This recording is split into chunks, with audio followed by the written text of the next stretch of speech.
Hey guys, Zen here, and Ubisoft's next big step in the Rainbow Six universe is here with Tom Clancy's Rainbow Six Extraction. Ubisoft allowed me to go hands-on with the game for a few hours, and so a huge thank you to them. But today, I wanted to give you the no-nonsense breakdown of everything that is Rainbow Six Extraction and show you firsthand what to expect after playing. And so, Extraction is a three-person cooperative take on the Rainbow Six Siege experience, and you feel the Siege DNA all the way to its core. We got to sample the Alaska map, which, as you can imagine, is a dark and snowy atmosphere with a scientific laboratory setting, and I think it really sets the tone for the type of game they're going for. Before the match kicks off, you start by picking your operator, and from what we played, they were all familiar faces. In our demo, there was Pulse, Lion, Ela, Vigil, Doc, Sledge, Alibi, Finka, and Habana, but some of the gadgets did have a different take on them. For instance, Pulse's heartbeat sensor is now a global ability, which runs on charges, and so when you take it out, it shows every single living thing's heartbeat to every player in the match, and once you run out of the gadget, you'll have to resupply when you come across the resources, and that's one area of the game that almost steps into survival horror territory. There were multiple times where someone on my team was really hurting for extra gadgets, health, and even ammo, because if there's one thing that is true about Extraction,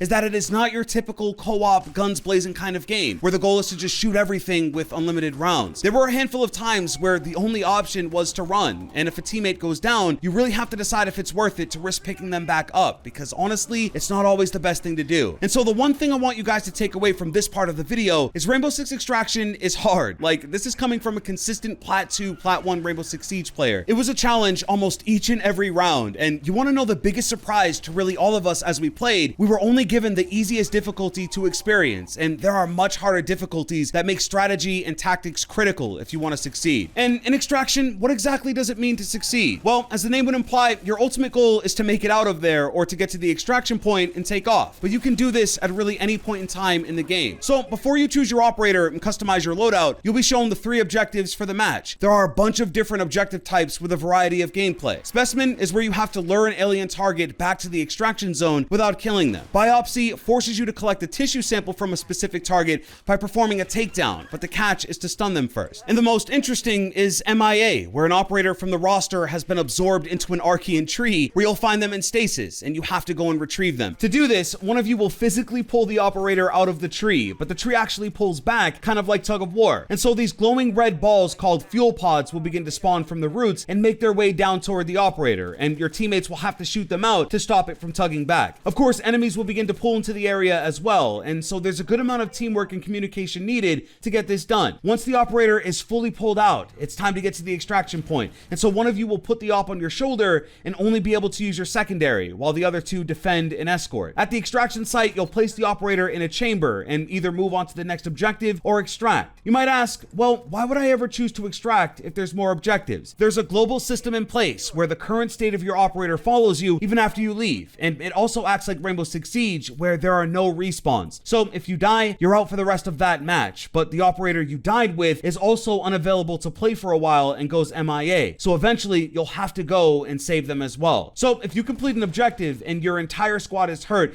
and you're not sure if you'll make it through to the next one, you could extract and reap the rewards up to that point. However, if you do chug ahead, there will be bigger rewards in place. And that's really the gameplay loop. Get assigned 3 objectives, pick your operator and loadout, complete as many objectives as you can safely, and extract to get the rewards. Now we can take a look at some of the new and returning gear that'll help you stay alive. So every operator has a main gadget that serves them exclusively, like Lion's EE1D or Ela's Gers mods. But there's also new React gear that kind of serves as a secondary gadget that's available to everyone. At least in our demo, we got to use the body armor, which always puts you in down but not out if you take critical damage, and also reduces incoming damage by 20%. There's the explosive harness that gives you room for more explosives like frags or flashes. The ammo satchel gives you a higher ammo capacity, and the recon drone operates just like the drones in Rainbow Six Siege. You toss it out and can scout ahead to find your next objective. You're able to ping resources for the team, and it's always a good way to light the path ahead and act as the first eyes in. But different to Siege is that it runs on a battery, and it isn't very long. Once you go a certain distance or cruising around for a while, it cuts out, and you'll have to get a secondary gadget pack to use it again. These maps are huge, and so it may not seem like a super important option, and we didn't use it a ton during our gameplay session, but droning ahead can save time and keep you safer, kind of like they always have. Your loadout can also be highly customized. Guns have attachments like suppressors, compensators, scopes, and grips,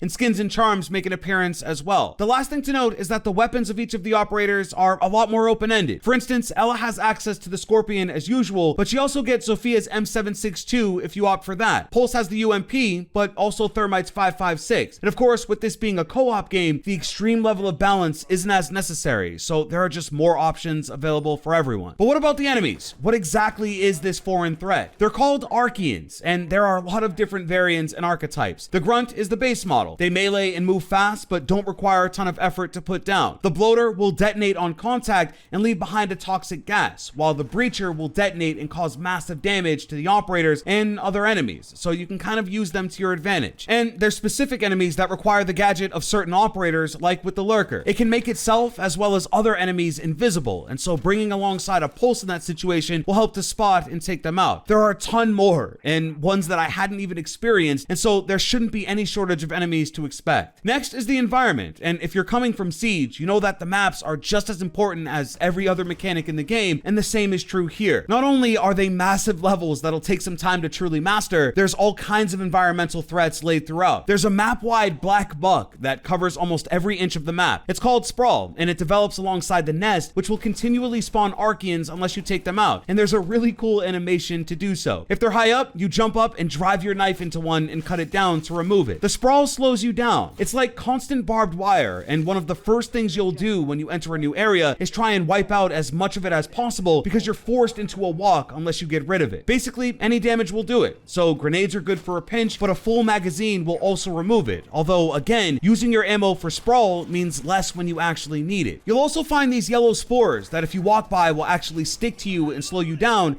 and it usually required another player's help to carefully shoot them off, literally one by one. While you're at rest or exploring, it's no big deal, but in the thick of it, it could ruin everything, and so it's another element to consider. There's more, and again, we only experienced one map, and so who knows the full scope of it on other maps or higher difficulties. Now, I wanted to wrap this video up with how this game compares to Rainbow Six Siege, and just how much of that Siege formula is being used here. Is it just a watered down co-op Siege clone? Is it just repurposed content with a new title? Do you have to have a Siege background to appreciate the game here? These are all valid questions, and my perspective as a veteran Siege player is my truth. So there is no denying the Siege reference here. The operators and weapons are exactly what they are in Rainbow Six Siege, with slight variations on how they work. We talked about Pulse, but even Lion's Scanner is back to his launch state, where he can see enemies fully through walls for a short time. Roughly the same in Siege, although made to better fit a co-op setting, and I think that's true throughout the entire game. Siege sits on a foundation of amazing gunplay and movement with interesting operators and gadgets, and I think bringing that to a co-op experience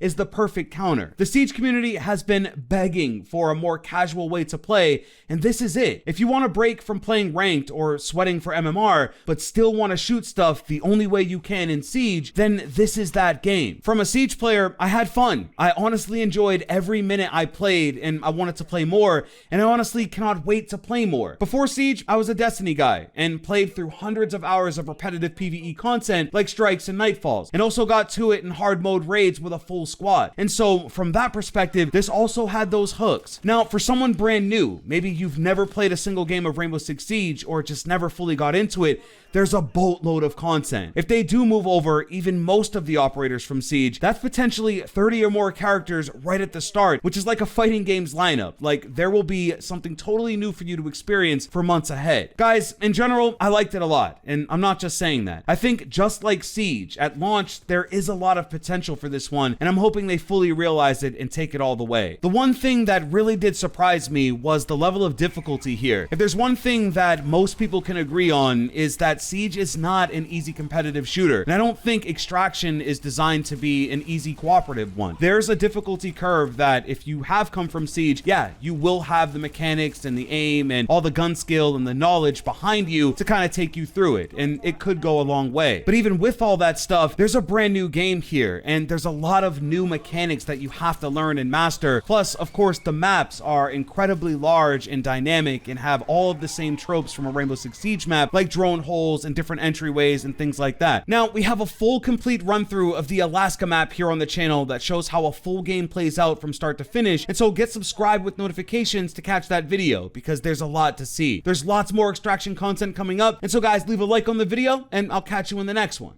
I'm out.